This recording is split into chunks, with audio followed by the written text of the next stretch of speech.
Hello and good morning everybody. मैं वैशाली गोगे आप सभी का स्वागत करती हूँ हमारे चैनल पर और आप देख रहे हैं खबरें फटाफट। तो आइए दोस्तों, आपकी सुबह की शुरुआत करते हैं दिन भर की ताज़ा तरीन और गर्मा गर्म खबरों के साथ। आप तो जानते ही हैं कि कोरोना वायरस महामारी को हराने के लिए दुनिया भर में वैक्सीनेशन शुरू हो चुका है और ये वायरस भी वैक्सीन को हराने के लिए लगातार म्यूटेट करता जा रहा है। इसके अलावा भी देश की सुरक्षा, चाइना के साथ भारत के विवाद और किसान आंदोलन, जो भी राजनीतिकरण हमारे देश में हो रहा है, दुनिया भर में जितने भी मुद्दे देखने को मिल रहे हैं उनके बारे में हम आगे बात करेंगे वीडियो में। तो वीडियो के साथ एंड तक बने रहिएगा। इससे पहले कि हम बाकी खबरों की ओर बढ़े, आइए एक नजर डाल लेते हैं सुर्खियों की ओर। पूर्वी लद्दाख का दौरा करेगी रक्षा मामलों की संसदीय समिति। शरद पवार और राहुल गांधी भी टीम में शामिल। रिंकू शर्मा की हत्या की असली वजह क्या? अब दिल्ली पुलिस की क्राइम ब्रांच करेगी इस बारे में जांच। पिछले साल 265 बार आया भूकंप, हर दिन 3 बार कांपी भारत की भूमि। 15 फरवरी से खुलेंगे यूपी के यूनिवर्सिटीज और कॉलेज, सैनिटाइजेशन का काम शुरू। कोरोना वैक्सीन को लेकर एम्स का बड़ा बयान, 8 महीनों तक ही रहेगा वैक्सीन का असर। कोरोना वैक्सीन की पहली खुराक के बाद भी हो सकता है कोरोना संक्रमण, जानिए कैसे। 1 अप्रैल से पटरी पर दौड़ेंगी सभी ट्रेन। रेलवे का बड़ा फैसला, होली में बढ़ती डिमांड को देखकर लिया जा सकता है ये बड़ा फैसला। इस बैंक के ग्राहक 6 महीने तक नहीं निकाल पाएंगे कोई भी पैसा, आरबीआई ने कसा शिकंजा, जानिए क्या है पूरा मामला। जी हाँ दोस्तों, ऐसी और भी कई खबरें और अपडेट्स हैं जिनके बारे में हम आपको आगे वीडियो में बताएंगे, तो वीडियो के साथ आप एंड तक बने रहिएगा। इसी के साथ ही इस वीडियो को बनाने में मुझे बहुत मेहनत लगती है और आप भी पूरी मेहनत, प्यार और सब्र के साथ वीडियो को एंड तक देखते हैं, फिर इसे लाइक और शेयर करते हैं, अपने विचार हमसे साझा करते हैं। तो आपका ये प्यार और सपोर्ट ही है जो हमें मोटिवेट करता है बेहतरीन काम करने के लिए। तो इस मोटिवेशन को हमारे साथ यूं ही बरकरार रखिएगा। अब चलिए दोस्तों, खबरों की ओर बढ़ते हैं। रक्षा मामलों में संसद की स्थायी समिति पूर्वी लद्दाख में पैंगोंग और गलवान घाटी का दौरा करना चाह रही है और इस बारे में जानकारी शुक्रवार को दी गई। भाजपा के वरिष्ठ नेता जोएल ओराम की अध्यक्षता वाली इस समिति के द्वारा LAC का निरीक्षण किया जाएगा और किस तरीके की सिचुएशन है इस बारे में पूरी जानकारी जुटाई जाएगी। आपको बता दें कि उनकी ये यात्रा मई या जून के महीने में फिक्स की गई है और इस बारे में पहले ही बातचीत कर ली गई थी एक पूर्व बैठक में। इसी के साथ ही आपको बता दें कि उनकी इस समिति के सदस्य है राहुल गांधी और शरद पवार भी, और वो भी इस दौरान गलवान घाटी और पैंगोंग क्षेत्र में जाकर एक दौरा करने वाले हैं और इसके साथ ही एक रिपोर्ट भी पेश करेंगे।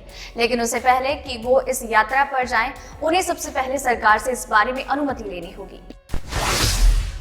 भारत में 16 जनवरी से वैक्सीनेशन की प्रक्रिया शुरू हो रही है और इसी के साथ ही लाखों लोगों को वैक्सीन लग भी चुकी है, लेकिन फिर भी विशेषज्ञों के द्वारा कोरोना वायरस के खिलाफ सजग और जागरूक रहने के लिए कहा गया है। दरअसल विशेषज्ञों का मानना यह है कि कोरोना वैक्सीन 2 डोज की है, जहां पर पहले और दूसरे डोज के बीच में एक लंबा वक्त है और इस दौरान पहले डोज के लगने के बावजूद भी कोरोना वायरस एक बार फिर से आप पर अटैक कर सकता है। इसलिए जरूरी मापदंडों और सुरक्षा के जो नियम बताए गए हैं उनका पालन करना चाहिए ताकि आप उस वायरस से सुरक्षित रह सके। क्योंकि विशेषज्ञों का कहना यह है कि वैक्सीन का पहली खुराक लेने के बावजूद जो एंटीबॉडी है वो किक करने में वक्त लगाती है और ऐसे में अगर आपकी बॉडी में एंटीबॉडी उपस्थित नहीं है तो वायरस आप पर अटैक कर सकता है और आपको बीमार कर सकता है। बस आपको इस वायरस से बचने के लिए कुछ एक सावधानियां बरतनी चाहिए और उसके बाद जब आप दूसरा डोज ले लेते हैं उसके साथ ही आपके अंदर वायरस के खिलाफ एंटीबॉडी बूस्ट होना शुरू होती है। और इसी के साथ ही आपको ये भी बता दें कि वैक्सीनेशन के साथ ही आपके शरीर में ये जो एंटीबॉडी बनती है, इसी के साथ ही देश में पहले चरण का वैक्सीनेशन लगभग पूरा हो रहा है और जल्द ही दूसरे चरण का वैक्सीनेशन भी शुरू होने वाला है। एम्स के निदेशक डॉक्टर रणदीप गुलेरिया ने शुक्रवार को कहा कि वैक्सीनेशन के बाद आपके शरीर में जो एंटीबॉडी बनती है वो लगभग 8 महीने या इससे ज्यादा वक्त के लिए आपके शरीर में उपस्थित रह सकती है। दरअसल विशेषज्ञों का कहना ये है कि आपके शरीर में जब दोनों डोज पहुंच जाती है तो उसके लगभग 14 दिनों के बाद आपके शरीर में एंटीबॉडी बनना शुरू होती है और ये एंटीबॉडी आपके शरीर में कितने वक्त तक रहेगी ये अभी तक पूरे तरीके से साबित नहीं हो पाया है, लेकिन फिर भी इस बारे में लगातार जांच पड़ताल की जा रही है। तो साथ ही में निदेशक रणदीप गुलेरिया ने ये भी कहा है कि आपके शरीर में ये एंटीबॉडी 8 महीनों तक या फिर इससे ज्यादा वक्त के लिए उपस्थित रह सकती है और आपके शरीर में कोरोना वायरस के खिलाफ मजबूत तौर पर एंटीबॉडी विकसित करती है।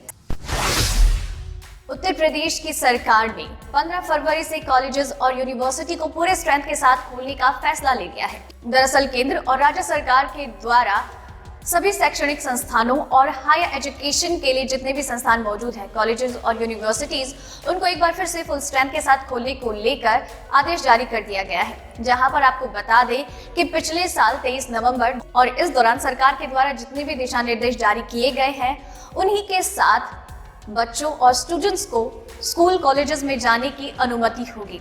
इस दौरान खुद को सैनिटाइज करना और साथ ही में फेस मास्क का इस्तेमाल करने जैसे और सोशल डिस्टेंसिंग जैसे जरूरी मापदंडों का पालन करना अनिवार्य होगा। इसके अलावा पिछले साल 23 नवंबर 2020 से हायर एजुकेशन के स्कूल को खोल दिया गया था, लेकिन इस दौरान भी जो जरूरी मापदंड है उनका पालन करना अनिवार्य किया गया था। इस दौरान असेंबली हॉल में एक दूसरे के बीच में 6 फीट की दूरी और मास्क का उपयोग करना भी अनिवार्य किया गया था। लेकिन अब 15 फरवरी से उत्तर प्रदेश में एक बार फिर से सभी स्कूल और कॉलेजेस को पूरे स्ट्रेंथ के साथ खोलने के आदेश जारी कर दिए गए हैं और अब सोमवार यानी कि 15 फरवरी को स्कूल और कॉलेजेस खुलने वाले हैं, तो इससे पहले सभी जगह सैनिटाइजेशन का भी काम शुरू कर दिया गया है।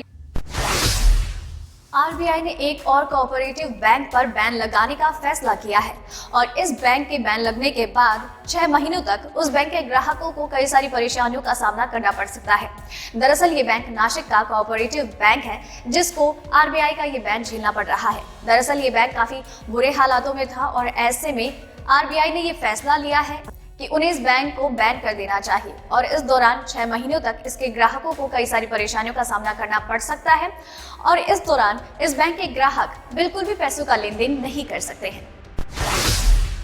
देश में कोरोना वायरस के नए मामले काफी समय से 20,000 से नीचे बने हुए हैं। भारत में पिछले 24 घंटे में कोविड-19 के 12,143 नए मामले सामने आए, जबकि इस दौरान 11,395 लोग ठीक हुए, जिसके चलते कोरोना के एक्टिव केसेस की संख्या बढ़ रही है। बीते 24 घंटे में 12,413 नए मामले सामने आए थे, जिसके बाद कुल मामलों की संख्या 1.08 करोड़ हो गयी। बीते 24 घंटों में एक दिन में वायरस की वजह से 103 लोगों की मौत हुई और इस वायरस की वजह से देश में अभी तक 1,55,550 मरीजों की जान जा चुकी है।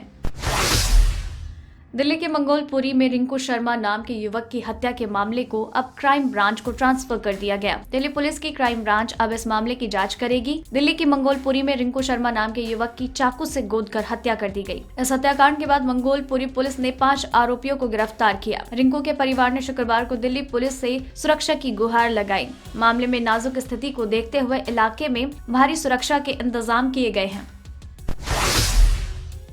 12 फरवरी की रात पूरा उत्तर भारत तजाकिस्तान में आए भूकंप की वजह से कांप गया। क्या आपको पता है कि पिछले साल भारत की धरती कितनी बार हिली थी? साल 2020 में कई बार देश के लोगों ने भूकंप के छोटे बड़े झटके महसूस किए। पिछले साल 1 जनवरी से लेकर 31 दिसंबर तक भारत की धरती 965 बार हिली, यानी हर दिन करीब 3 बार। इन 965 भूकंप के झटकों में से 13 झटके दिल्ली एनसीआर में महसूस हुए। ये सभी 965 झटके 3 तीव्रता या फिर उससे ऊपर के थे। पिछले साल 6 तीव्रता के 2 ही झटके महसूस हुए, जबकि 25 बार 5 से 6 तीव्रता के भूकंप आए। सरकारी तेल कंपनियों ने आज लगातार 5वें दिन पेट्रोल डीजल के दामों में वृद्धि की। दिल्ली में पेट्रोल 88.44 रुपए और डीजल 78.74 रुपए। मुंबई में पेट्रोल 94.93 और डीजल 85.70 रुपए। कोलकाता में पेट्रोल 89.73 और डीजल 82.33। चेन्नई में पेट्रोल 90.70 और डीजल 83.86 रुपए प्रति लीटर है। रेलवे यात्रियों के लिए बड़ी खबर है। 1 अप्रैल से सभी ट्रेन पटरी पर दौड़ने लगेंगी। जी हां, मिली एक्सक्लूसिव जानकारी के अनुसार भारतीय रेलवे 1 अप्रैल 2021 से सभी ट्रेन को परिचालन शुरू करने वाला है। इसके लिए रेलवे ने तैयारी भी पूरी कर ली है। दरअसल 29 मार्च को होलिका त्योहार है, जिसमें ट्रेन की भारी डिमांड होती है, इसलिए यात्रियों को ट्रेन के लिए मारामारी न करनी पड़े, इसलिए रेलवे 1 अप्रैल से सभी ट्रेन को पटरी पर उतार सकता है। इसमें जनरल, शताब्दी और राजधानी सभी तरह की ट्रेनें चलाई जाएंगी। सूत्रों का ये भी कहना है कि कोरोना की स्थिति को नियंत्रण में रखते हुए रेलवे सभी ट्रेनों को चलाने की इजाजत दे सकता है। तो दोस्तों, आज के इस वीडियो में बस इतना ही। खबरों का ये सिलसिला यही खत्म करते हैं, लेकिन आप तक खबरें यूं ही लगातार पहुंचाते रहेंगे। आप बस चैनल के साथ बने रहिए और चैनल को सब्सक्राइब कर लीजिए।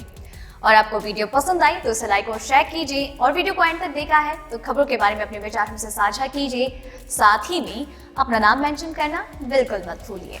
धन्यवाद।